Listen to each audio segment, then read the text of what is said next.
आज आपण स्टार्ट करणार आहे जॉमेट्रीचा फर्स्ट लेसन सिमिलॅरिटी। तर या लेसन मधला सर्वात पहिला कन्सेप्ट जो आहे तो दिला आहे ratio of areas of two triangles.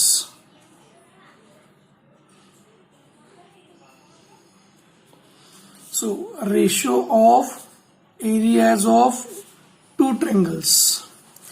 Let us consider two triangles. Two triangles. Triangle ABC and triangle PQR. So here the first triangle is triangle ABC.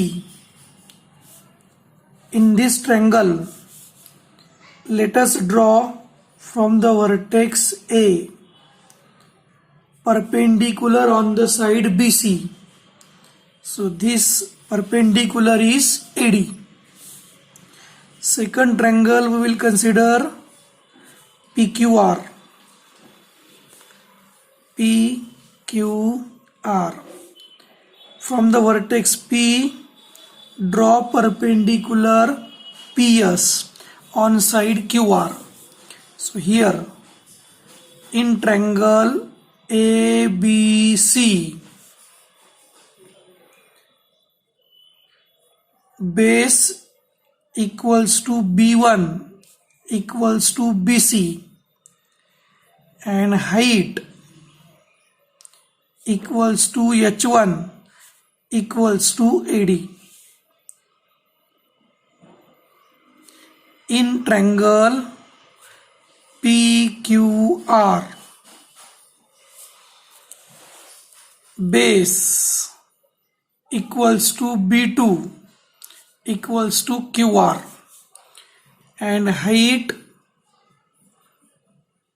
equals to H2 equals to PS. So therefore, area of triangle ABC, जसं आपल्याला ट्रायंगलचा area काढण्यासाठीचा formula माहित आहे, half into base into height. मग area of triangle ABC half, base कोणता आहे BC, height कोणती आहे AD. यालाच आपण काय म्हणतो half into B1 into H1. This is our equation number 1. Now area of triangle PQR is equals to again same formula, half into base into height. Now for this triangle, half, base is QR into height is PS. त्यालाच काय म्हणायचं, half into QR म्हणजेच काय B2 आणि PS म्हणजेच H2. Equation number 2. आता बघा, ratio of areas of two triangles. मग हे जे दोन आपण एरिया काढले यांचा घेणार आपण ratio. So dividing equation 1 by equation 2. Therefore what we get, area of triangle ABC upon area of triangle PQR is equals to half into B1 into H1, half into B1 into H1 upon area of triangle PQR, half into B2 into H2 half will get cancel. So therefore area of triangle ABC upon area of triangle PQR is equals to B1 into H1 upon B2 into H2. मग या पहिल्या ट्रायंगलचा area हा आपण consider करणार A1 आणि दुसऱ्या ट्रायंगलचा area तो consider करणार A2. So therefore A1 upon A2 equals to B1 into H1 upon B2 into H2. मग हा झाला आपला फॉर्म्युला. मग इथं हे बघा आता हेच कसं लिहिता येईल. Ratio of areas of two triangles is equals to ratio of product of their bases and corresponding Heights. So therefore the ratio of areas of two triangles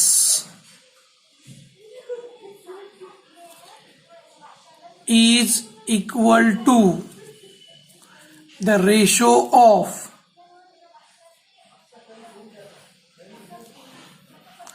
product of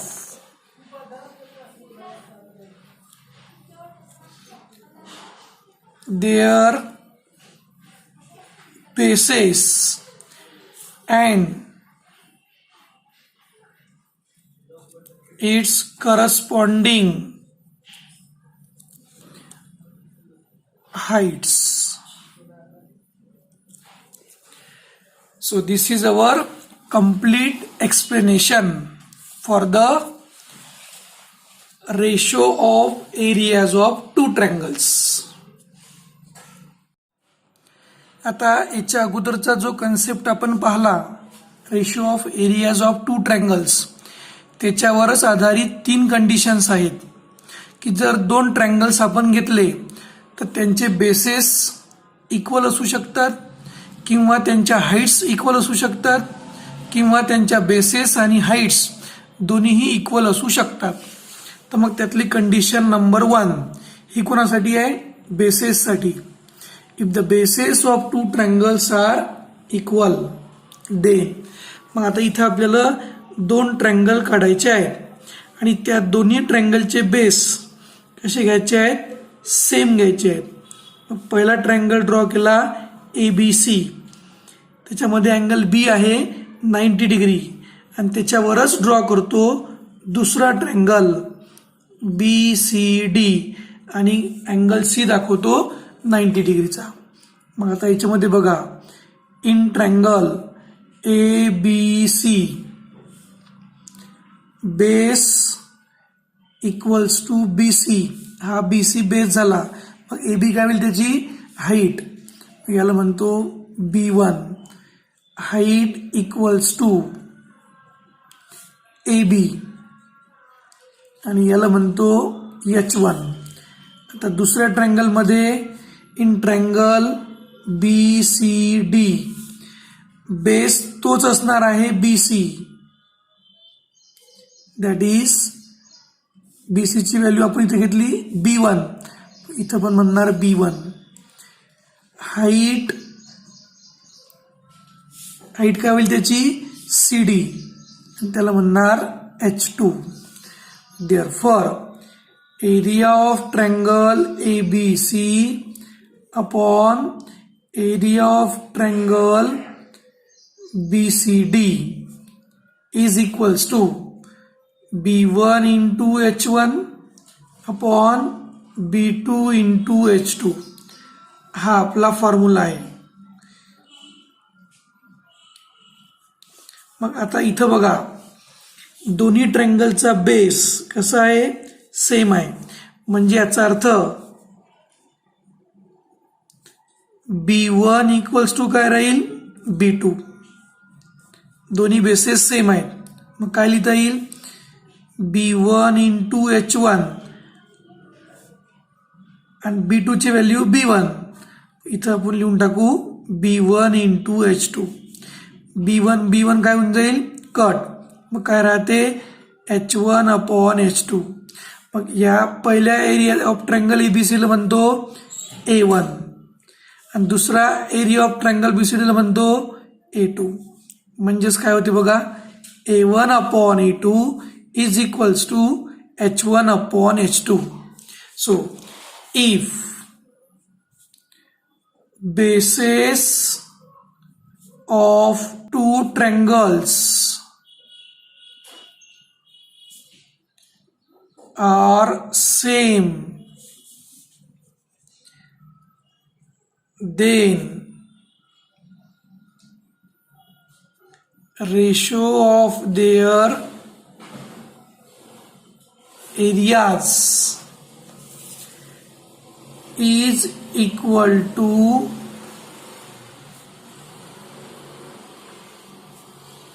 ratio of their corresponding heights. म्हणजे बघा, bases जर same असतील तर ratio of their areas is equals to ratio of their corresponding heights. Bases same असतील तर ratio of their areas equals to ratio of their corresponding heights. हे झाली आपली फर्स्ट कंडिशन. आता आपण बघू condition number 2. If the heights of two triangles are equal then. आता या दोन ट्रँगल मध्ये हाईट कशी असणार आहे, इक्वल. मग त्याच्यासाठी डायग्राम ड्रॉ केली बघा. ट्रँगल ABC आणि ट्रँगल ACD हे आपण दोन ट्रँगल घेणार आहे. या ट्रँगल ABC मध्ये बेस असेल BC आणि हाईट असेल AE. त्याचप्रमाणे ट्रँगल ACD मध्ये बेस आहे CD आणि हाईट असेल AE. Triangle ACD is an obtuse angle triangle. So height of that triangle is outside the triangle. म्हणजे AE ही जी हाईट आहे ही या दोन्ही ट्रँगलची हाईट सेम आहे. म्हणजेच हे दोन ट्रँगल इक्वल हाईट्सचे आहेत. आता in triangle ABC base equals to BC त्याला म्हणतो B1. Height equals to AE equals to H1. दुसरा ट्रँगल आपला ACD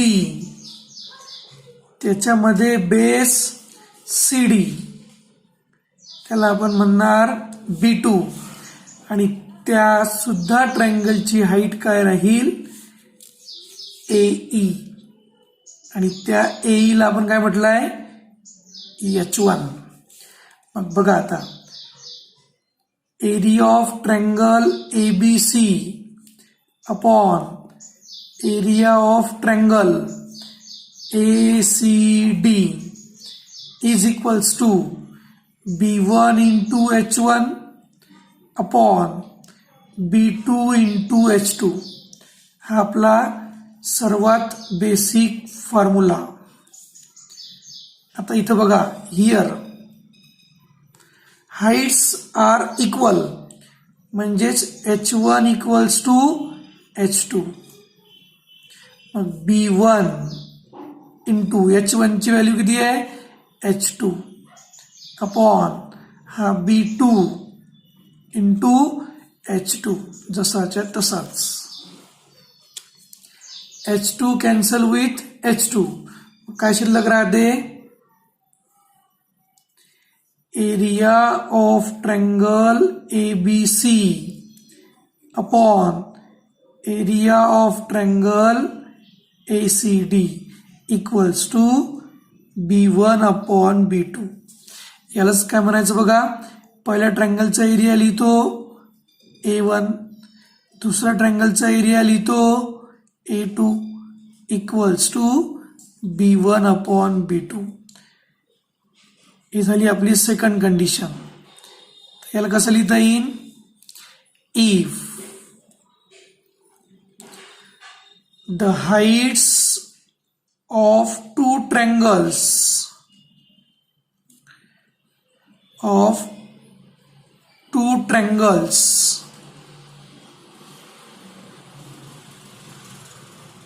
are same, then ratio of their areas is equals to ratio of their corresponding bases. ही झाली आपली condition number 2. आता घेऊ शेवटची third condition. If bases and heights of two triangles are same.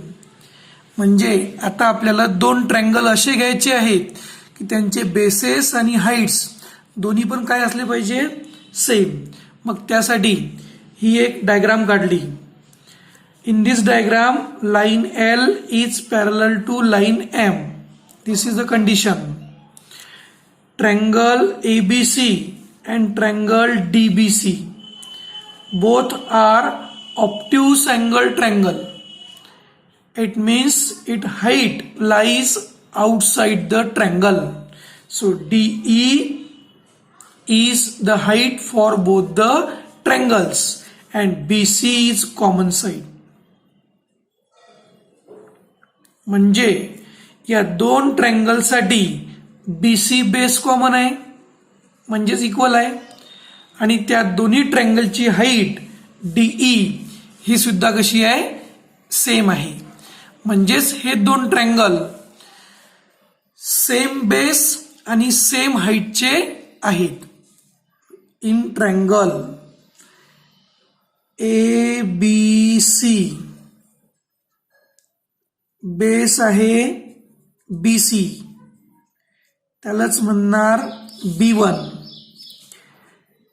त्या ट्रँगलची height आहे DE, त्याला आपण म्हणणार H1. कारण हे जे दोन ट्रँगल्स आहेत ABC आणि DBC हे दोन ट्रँगल दोन पॅरलल लाईनच्या मधात आहेत म्हणजेच त्यांची हाईट कशी असणार आहे? सेम. आणि इथं दोन्ही ट्रँगलचा बेस सुद्धा सारखा दिसतो म्हणजेच हे दोन ट्रँगल सेम हाईट आणि सेम बेसेसचे आहेत. याचप्रमाणे दुसऱ्या ट्रँगल मध्ये DBC बेस आहे तोच BC, त्यालाच म्हटलं आहे B1 आणि हाईट सुद्धा तीच आहे DE, त्यालाच म्हटलं आहे H1. मग area of triangle ABC upon area of triangle DBC equals to B1 into H1 upon B2 into H2. Main concept मधला formula. So here B1 equals to B2 and H1 equals to H2. दोन्ही equal आहेत. So therefore area of triangle ABC upon area of triangle DBC is equals to B1 ची value B2 इथं लिहितो B2 into H1 ची value H2 upon denominator जसाच्या तसाच B2 into H2. B2 cancel with B2, H2 cancel with H2. What is remaining? 1/1. पहिल्या ट्रायंगलचा A1 आणि दुसऱ्या ट्रायंगलच्या area A2 is equals to 1/1. It means what? A1 equals to A2. मग हीच property आपल्याला लिहिता येते बघा. If bases and heights of two triangles are same, then they are